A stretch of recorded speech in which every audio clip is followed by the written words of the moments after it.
მოთხოვნის გამო მშობელთა ნაწილი დედაქალაქში შიშობს, რომ შვილის სასურველ ბაღში მოხვედრა გაუჭირდება. დედაქალაქში ჭადრაკის საერთაშორისო საჭადრაკო აკადემია გაიხსნა. ვერის ბაღში მდებარე ნონა გაფრინდაშვილის სახელობის ჭადრაკის სასახლეში აკადემიის გახსნის ცერემონიას მსოფლიო საჭადრაკო ორგანიზაციის პრეზიდენტი, ლეგენდარული ქართველი მოჭადრაკეები და მთავრობა ესწრებოდა. ქართულმა მხარემ ფიდეს პრეზიდენტთან თანამშრომლობის შესახებ მემორანდუმიც გააფორმა.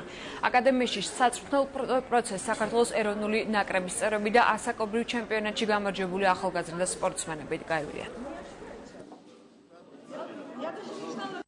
ძალიან მიხარია, რომ დღეს თბილისში ვიმყოფები და საერთაშორისო ჭადრაკის დღეს სწორედ საქართველოში აღვნიშნავ.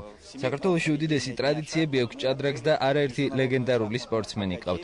ეს აკადემია კი კიდევ უფრო ხელშეუწყობს ჭადრაკის განვითარებას, არა მარტო საქართველოში, წვრთნებს უძლიერესი ქართველი და მოწვეული უცხოელი სპეციალისტები ჩაატარებენ. ეს გახსნა დაემთხვა ფიდეს დაარსების დღეს 1924 წელს პარიზში დაარსდა ეს ორგანიზაცია, უკვე 99 წელია. ჩვენ იმედი გვაქვს, რომ ჩვენი აკადემია, რომელიც დღეს ასე ვთქვათ ოფიციალურად გაიხსნა, შეძლებს რამოდენიმე წელიწადში თავის მონაგარი დაითვალოს და შემატოს საქართველოს სახელოვანი მოჭადრაკეები. პირველ რიგში მინდა ყველა ჭადრაკის გულშემატკივარს მივულოცო ორი რამ.